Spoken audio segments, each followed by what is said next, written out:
three topics. So we will see how the discussion flows.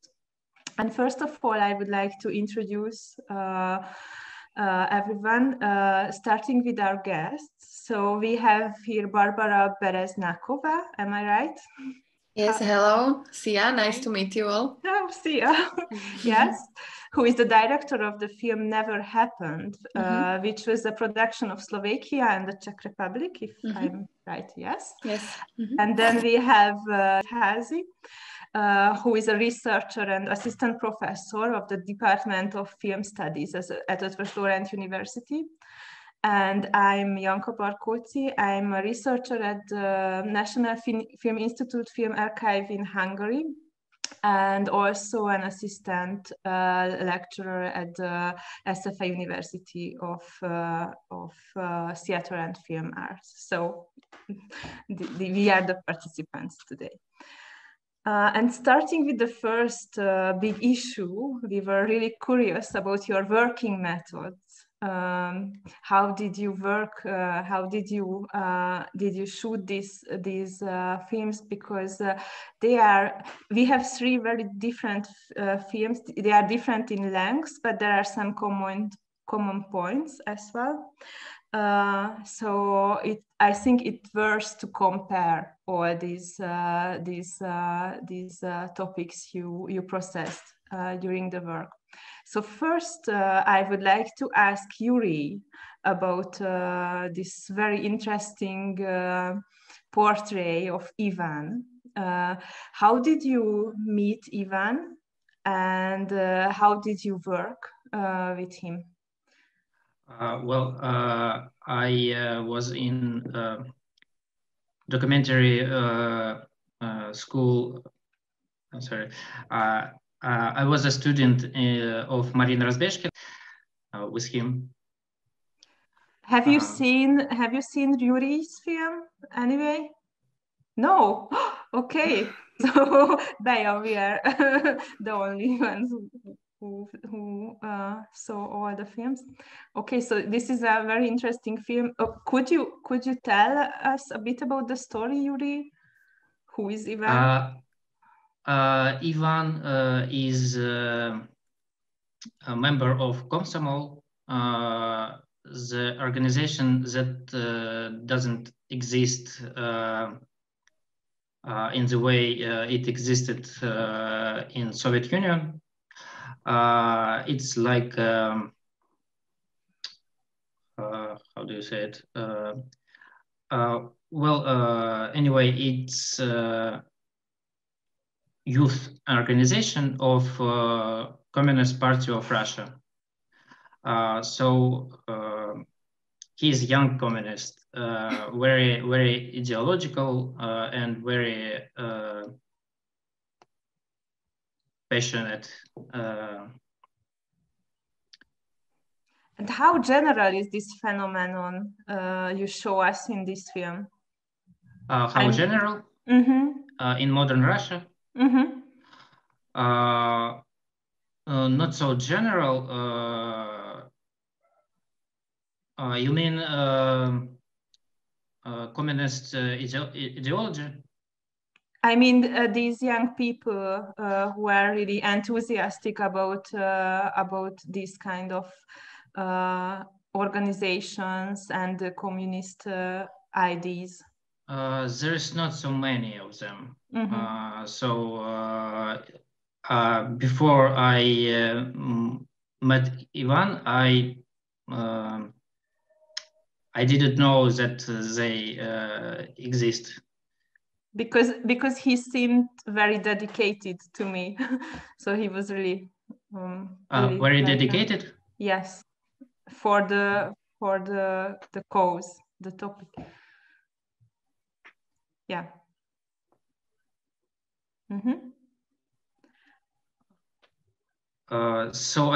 Yes, I didn't know they exist, and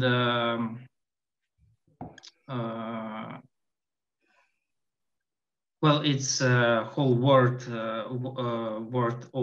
opened to me. You can say it. Wow. Okay. another film which is quite all the three films have quite complicated topics. But for me, the most complicated was Barbara's film, which is like an investigative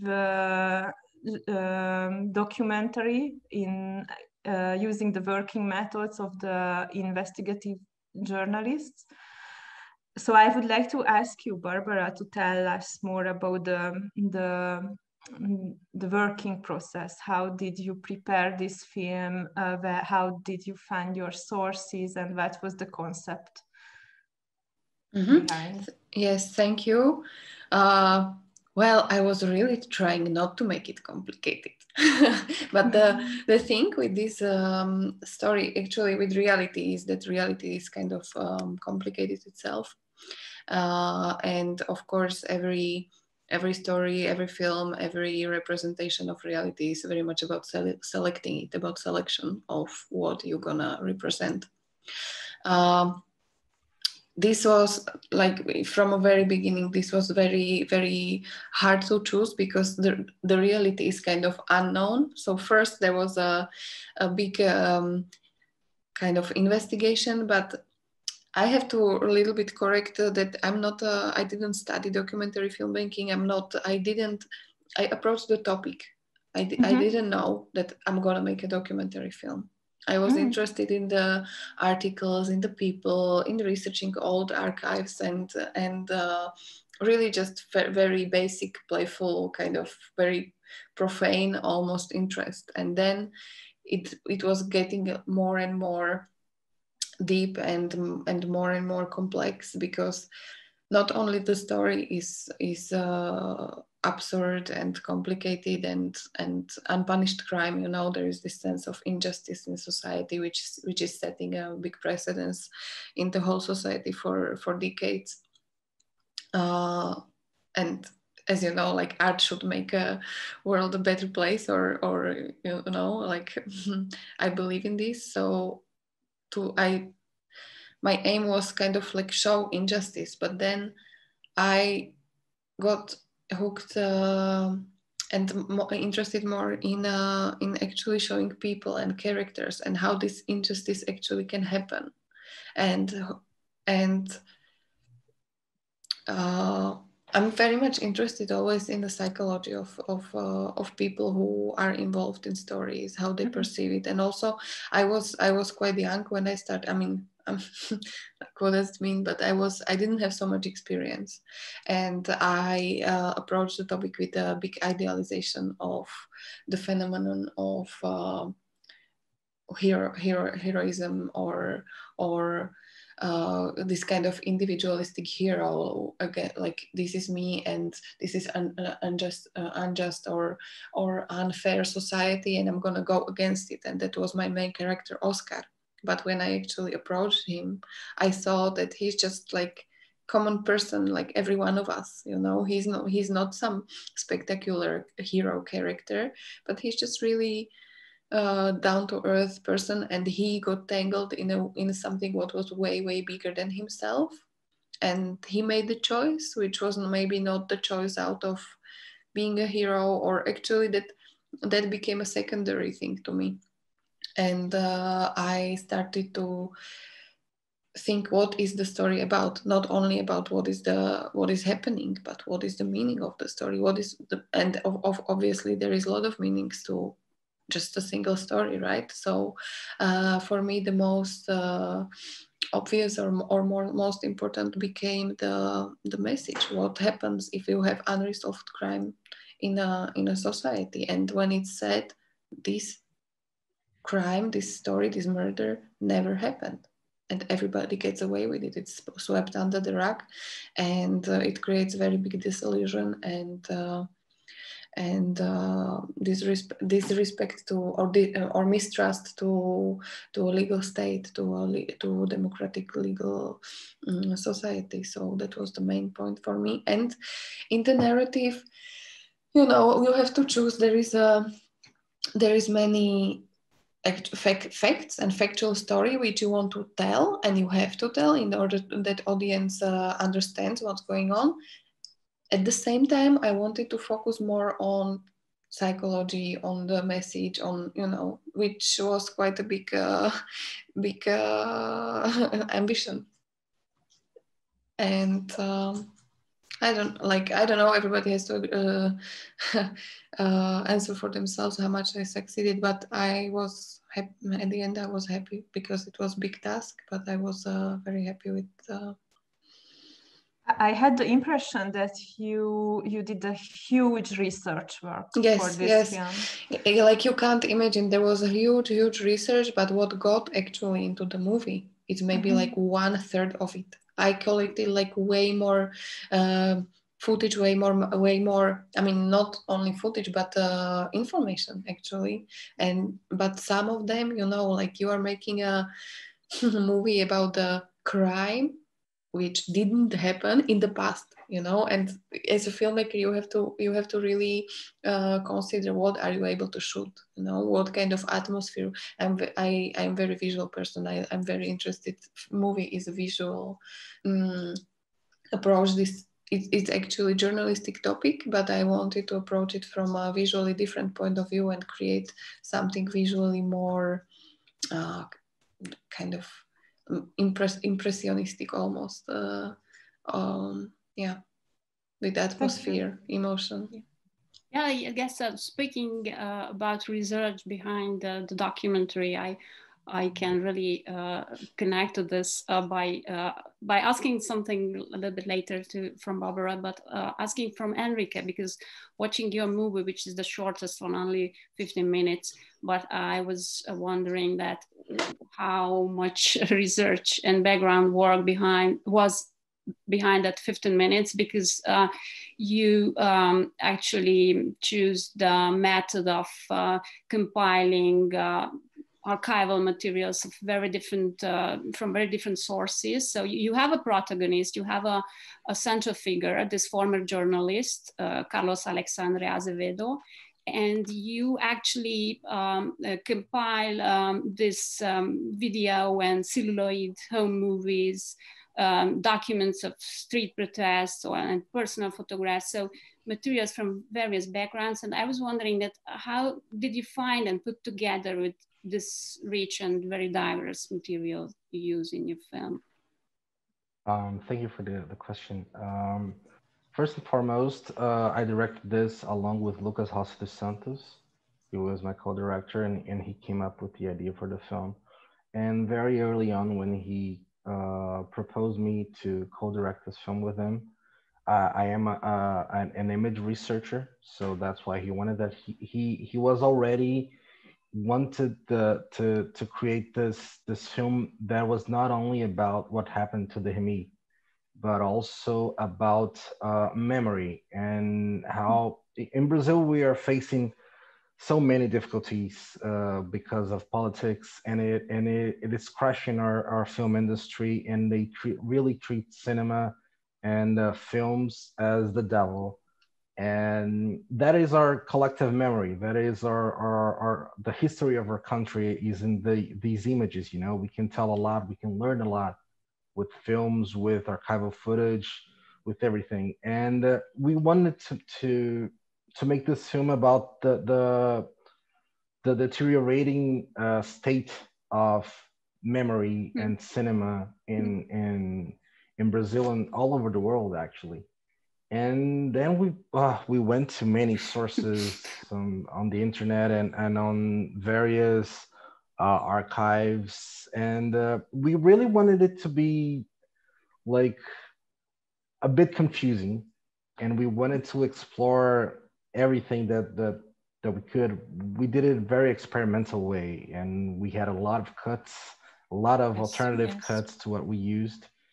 And it was a lot of materials. I think we had 3 hours of interview. It was a single interview. And we had about 15 hours of archival footage. There's so much more we could have used. We probably could make 3 or 4 movies more. And just a short question: that why did you decide to keep it under 15 minutes or so short one, because you had a lot of it's very concentrated and it's very powerful. But if you had so much material, why did you decide to make a little bit longer? Well, first we actually, when we shot the interview, because we shot the interview like 2 weeks after Bolsonaro was elected in Brazil, because we had the idea, we knew about the Remy story. Lucas knew the Remy, and he told me about this, and he told me we should do this film because nobody did it, that we don't know why. But we kept postponing it. And when Bolsonaro was elected and we got really angry and surprised by it, our instinct was, let's go to São Paulo and let's interview the Remy right now, because aside from that, the Remy also has Parkinson's. So his speech is deteriorating also. And we knew we had to do it right away, but we didn't know what we were doing. We didn't know if we had a feature film or a short film or anything. And then we did it. We had a research for the interview. We interviewed him. It was great. We have a lot of material. We do have a lot of material from the interview that we could do a whole feature film. But I don't know if first, the focus of the film would have been a lot less focused. Yeah. He has a lot of great stuff to say, but to make it like an 80 minute film only with his speech, I don't know if that would work. And for what we wanted to do, what we wanted to visually experiment with archival footage, we simply wouldn't be able to license all the materials for a feature film. That would be so expensive and a lot of hard work, and we simply couldn't do that. And also, we are in the middle of another film. We did this short film while we are making a feature film. We are doing a documentary feature film. He is the director, Lucas, and I am the researcher and screenwriter, about Grande Otelo, who is one of our great actors from he was a Black actor, and one of the first great Black actors in Brazil from the 30s to the 90s. So we are doing all this huge film with all archival footage also. So it's 85 minutes of archival footage. And in the middle of that film that we are still doing, we snuck time to do this short film. So I'm sorry for the long answer, but that was it. Long answer, but short film. Thank you. Yeah. Okay, thank you. Nice. So somehow all your films are connected to the questions of past memory, and many of you use archival material, except of Yuriy. But Yuriy, in your film, there is a very strong feeling of nostalgia. So could you elaborate a bit on this? How does this feeling come from? For me, when I started, I didn't know I didn't want to make a film about politics. I didn't have such an idea. But Ivan, my protagonist, was so funny and strong protagonist, and I like to shoot him so much that I understand that I should make this film. And now I remember that when I was a child, was a teenager, I often argued with my granddad, who was, old school communist member of the party back in the days of the USSR. And I was liberal, he was a communist, and they think about discussion between liberal and communist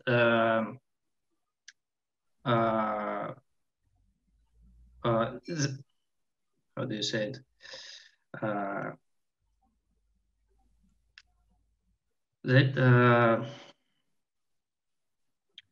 I'm sorry.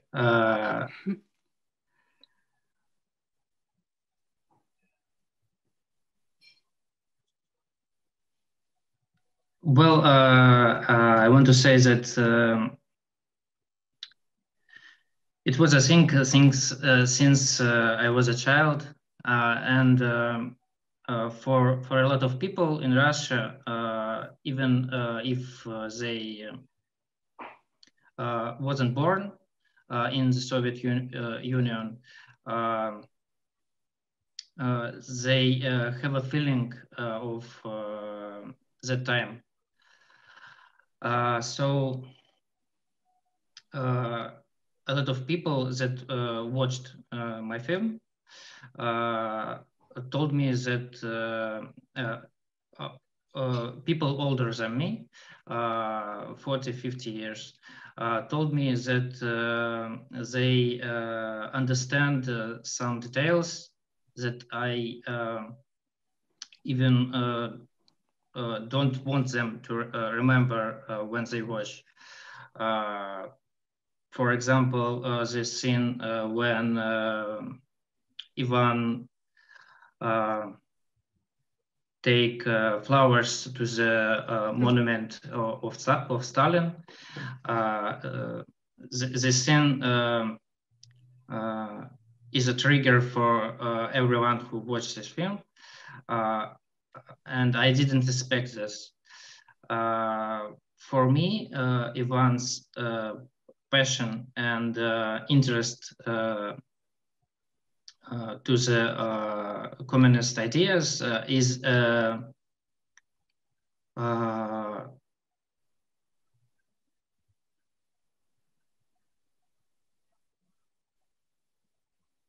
strong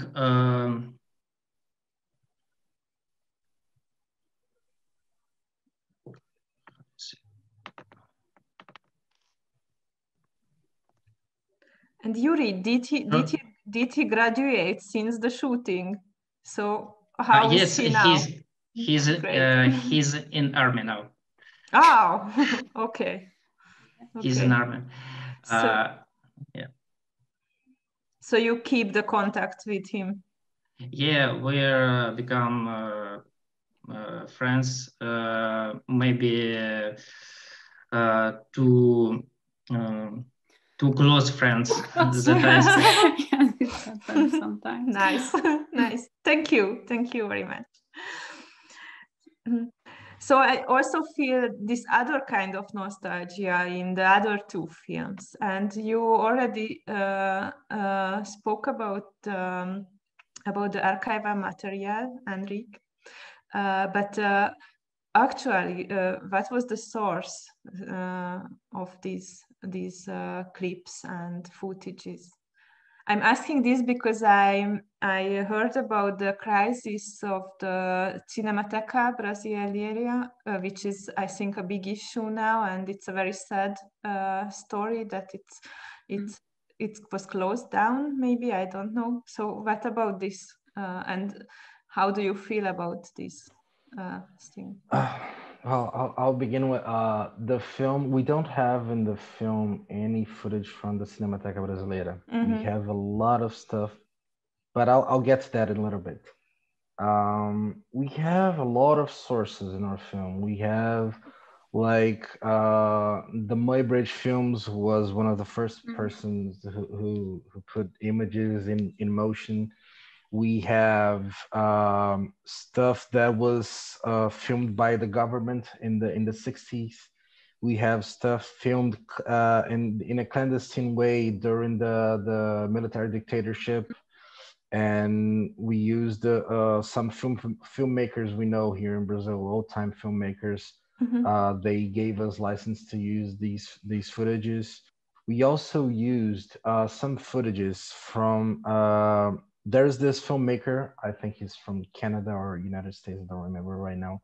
He's called Bill Morrison. Yes. Yeah. And, yeah. He is amazing, and we love his films, and he works a lot with deteriorating images. And some of the footage we used was from him, and it was we had to ask a lot of him. And we kept asking and asking and asking, and he said no. And we asked him how we needed to use that, and it was very important to us, and he said no.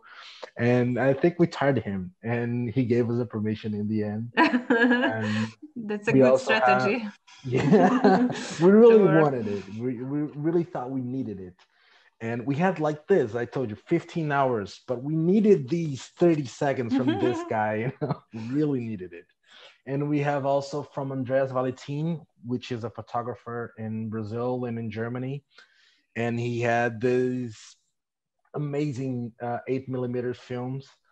And he also gave us permission to use, there's this image in the beach that everybody thinks it's Dehmi, our main subject, in the 70s. And it's not Dehmi, it's something that Andreas Valentin shot, and it's amazing how it is looks like Dehmi. Yeah. And we had to use that also. It was an amazing find for us. And there's stuff that my dad shot on VHS. And there's also 2 clips that we found on YouTube. And that was really difficult because we didn't know who these people were. And we had to go into the comment section of the video that was posted like 10 years ago and hope that someone would answer us.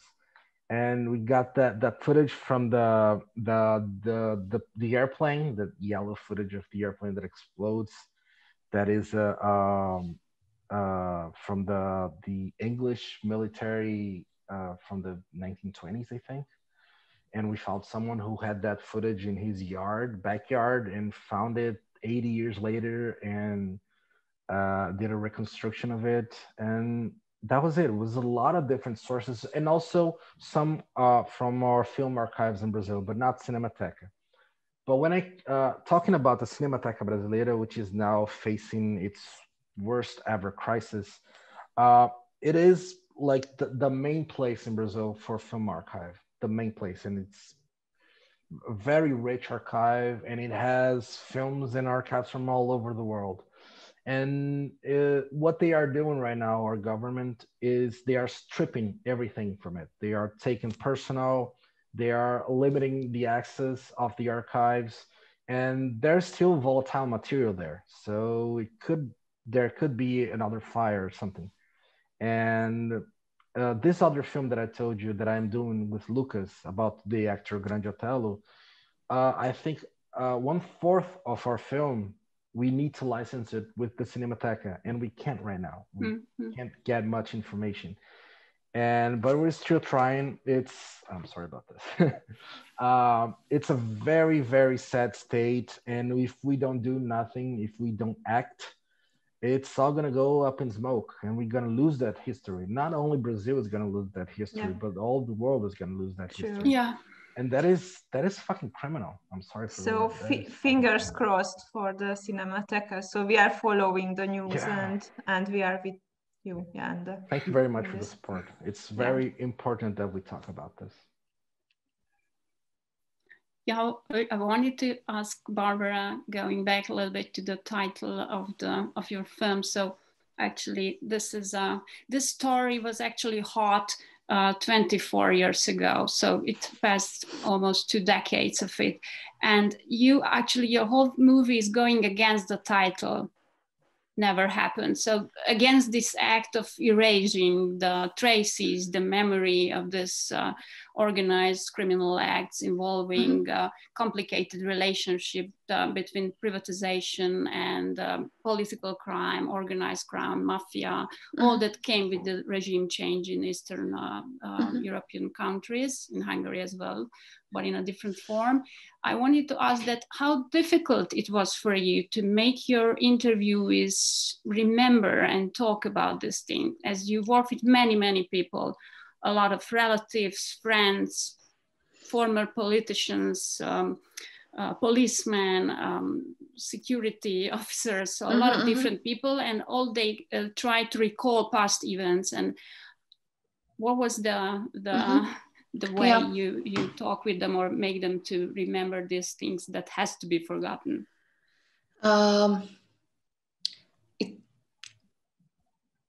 I mean, the English title is Never Happened, but the Slovak title is actually Skutok sa stal, like it happened, because it's a quote from the former Prime Minister of Slovakia, Vladimír Mečiar. I'm sure you have heard of him. Of course. And that was his. He just said like, okay, it didn't happen, and that was it. That was end of the story. So I just wanted to put all around the country billboards with the big letters. It happened, because this meanwhile became very almost like a popular saying that it just never happened, and everybody was quoting it, representing the somehow desperate situation, like dead end situation, where you cannot call the justice, you cannot claim what happened, you cannot resolve your situation on any stage of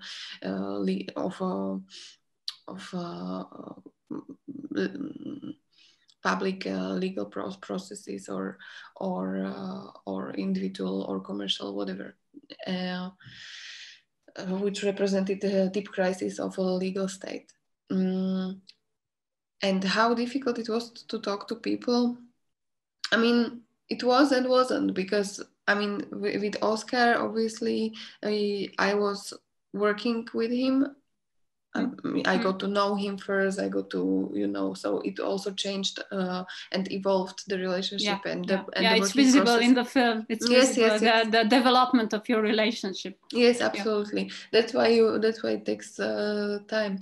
And some people, I very much wanted to talk to son of the former president, Michal Kovač, who was abducted, but he doesn't want to speak. His lawyers, they were speaking to me, but then they realized, okay, what I actually want, and then they refused to meet me or pick up the phones. And of course, in the movie there is a line of a narrator who says, I hope I'm not spoiling it if I say like he's actor, because this comes from a real life situation where a person who he represents few people who were willing to tell me things and how it was, and in a very big picture, large scale, and the context of the events. But they told me, okay, but please don't record this, don't leave your camera in the hall, or because I don't know how to prove this, and I don't want to get in trouble. Also in the movie, as you see, some people you cannot see their head, you don't know their name, because they let me record what they're saying, audio, but they said they don't want to be visible on camera, or they don't want their faces to be visible. So people just don't need unnecessary trouble. I think they are afraid of it. They don't see that the price of the truth is high enough. Yeah, so actually we when we prepared to this conversation with you, with Janka, we decided to have 3 topics we would like to talk with you. And the third topic was the social significance of the documentaries. I mean, the possible consequences of making the documentary, any reactions or happenings that was following actually the filming or the shooting. And in the case of Barbora's movies, we see in one of the last scenes an official event, a kind of press conference where Oscar Fegyveres is actually declaring officially the necessity of discovering these unexplored crimes and opening the files, the so-called files, to go into details. And I was wondering, because it wasn't clear for me for first watching that, can you see this official event as a consequence of the process of shooting your documentary? I mean, all the journey Oscar Fegyveres was going through was kind of related to this official act of understanding the necessity of. Yes. Very, very, very much so. The crime happened in the 90s, but actually it still resonates, because it still resonates like something unresolved, and it's still not resolved. Yeah. Like even after, but there was many people. I had very big, huge numbers of audiences, which I was very happy, of course, but it was partially due to the sad fact of killing Jan Kuciak, because actually, as it's also suggested in my movie, you know, like if this, and it's even, Slovakia is such a small country that it's even literally the personal connection, people who were as a youngsters, they were involved in something smaller. Now they are really big fishes, and they are able to order a murder, you know. And actually this is also the result, you know, this is also the what happens if you don't put a finger on what was happening in your past, if you don't deal with your past consciously. Okay. And I think, sorry, just to say about the documentaries, for general public, of course, fiction films are more kind of visible. There is more money in it. It's kind of simpler to watch. I think it's more popular. But if you come to it, if you talk to professionals in these post-factual times, where post-truth. Times where there is a lot of fake news, a lot of people are not so hungry for fiction anymore. They really want to follow, at least, okay, then we can speak about the authenticity, about truth, about the representation of reality. But yes, they want to get, I have a feeling, and people see that the numbers of documentary audiences are rising. Okay, thank you. Which is good. And connected to this topic, yes, I would go back to Henrique. So what do you think about the use of art as therapy in connection with your film? I mean, does it have a personal or social therapeutic significance, or does it help in this way? Art as therapy. I don't.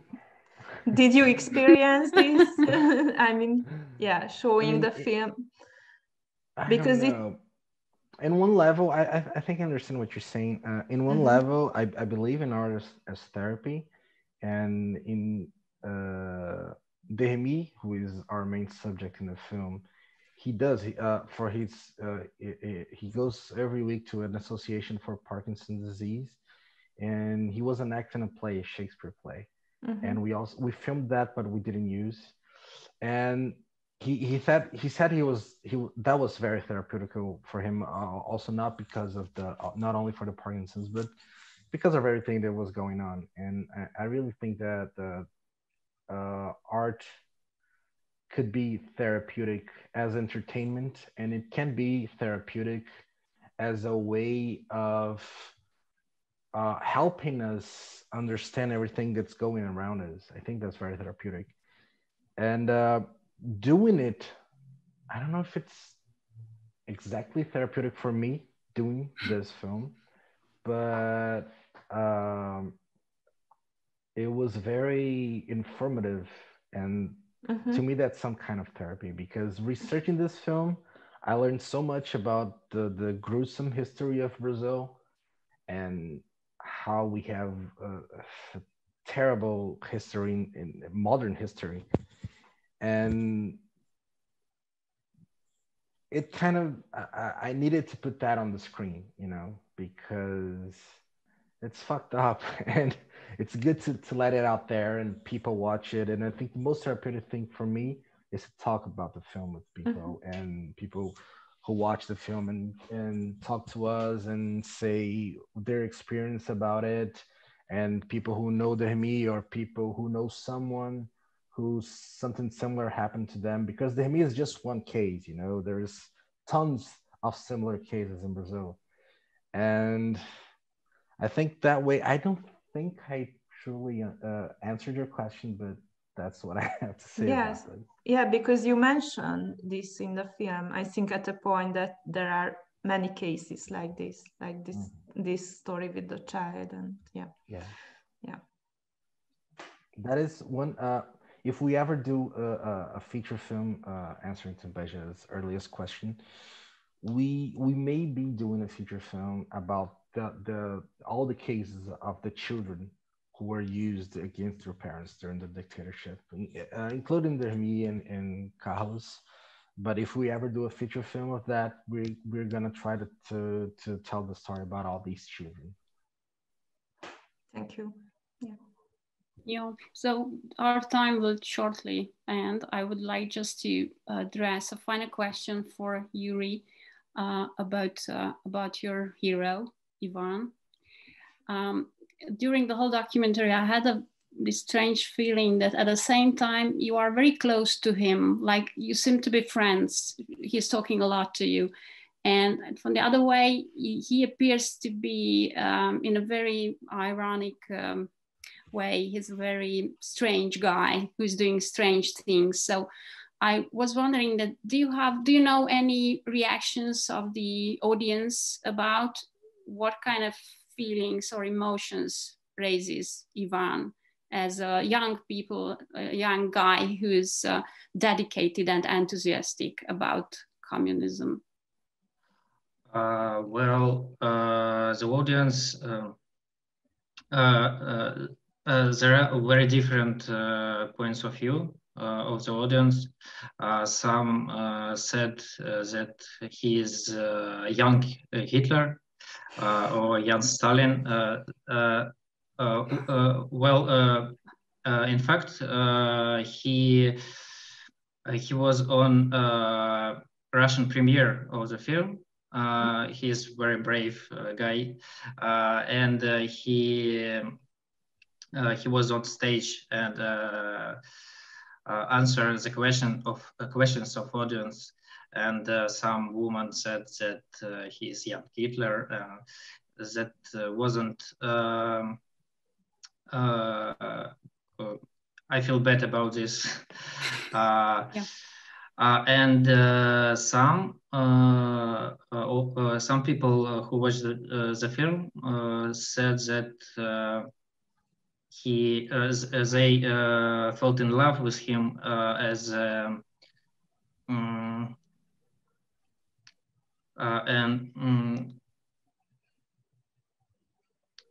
they didn't see in him some politician and person of ideology, and they saw in him just a young boy who has a desire to integrate in the world in such a strange way. Very strange way, a very specific way. Okay. Yeah, so our time unfortunately ends now. We organized this conversation for the Hungarian viewers to get a little bit closer to your films, to get knowledge about the background of the movies. So we hope that we raised the curiosity for watching your movies. And for me, it was very interesting that actually these three very different films were actually all very political and very much about how past is actually still present in many different ways. And we actually have a job with this past remaining here. So we have to do something with this past to find its place in our contemporary world, which is full with very difficult topics. But thank you for making these movies, with these documentaries, and thank you for being here with us. Thank you for the Hungarian audience of Verzio Film Festival. Thank you, Janka. Thanks. Bye. See you. Bye-bye. Bye. Bye-bye. Thank you. Thank you. I hope you watch your films. Thank you. Bye. Köszi szépen. Köszönjük! Köszönjük! Megcsináltuk.